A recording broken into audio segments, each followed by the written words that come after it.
Cunard has always placed great importance on choosing the right names for its ships.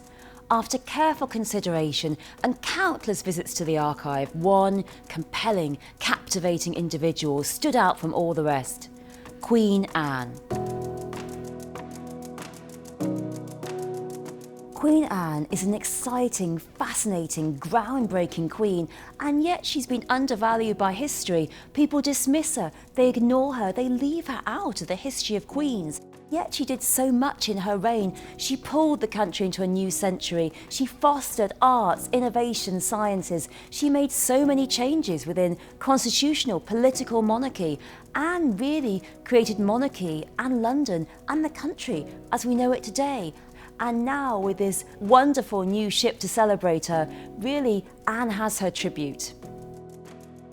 Despite battling chronic illness and grief, she was a woman who was really determined to bring back queenship, which had been much undermined by her sister, Queen Mary, who had given up pretty much all power to her husband, William. Anne wanted to be like Elizabeth I, to rule on her own. She even borrowed Elizabeth I's motto, Semper Eadem, always the same. She modelled herself on Gloriana and really brought queenship into the modern age, the Enlightenment age. This was now a queen for the 18th century and one who made possible Victoria and Elizabeth II.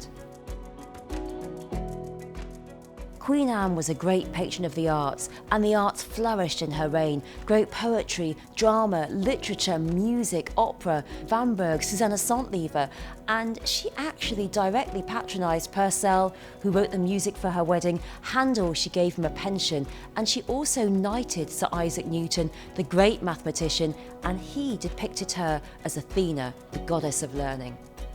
Anne fostered a time of great artistic experimentation, of great architecture. 50 new churches were commissioned. This was a time of Queen Anne style, a watchword for beauty in architecture. She personally loved beauty and design. The gardens at Kensington Palace, she had them laid out to her specific design, and they became a sanctuary, a place where she could retire after the hustle and bustle of ruling.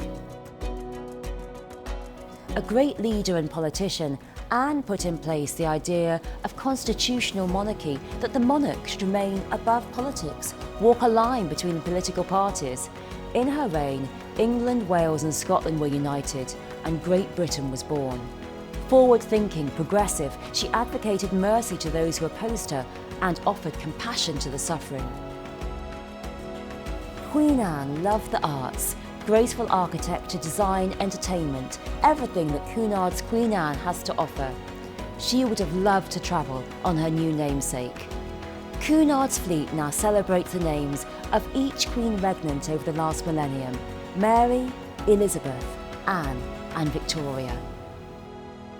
Cunard's ship Queen Anne will be a glorious addition to the fleet. May God bless her and all who sail in her.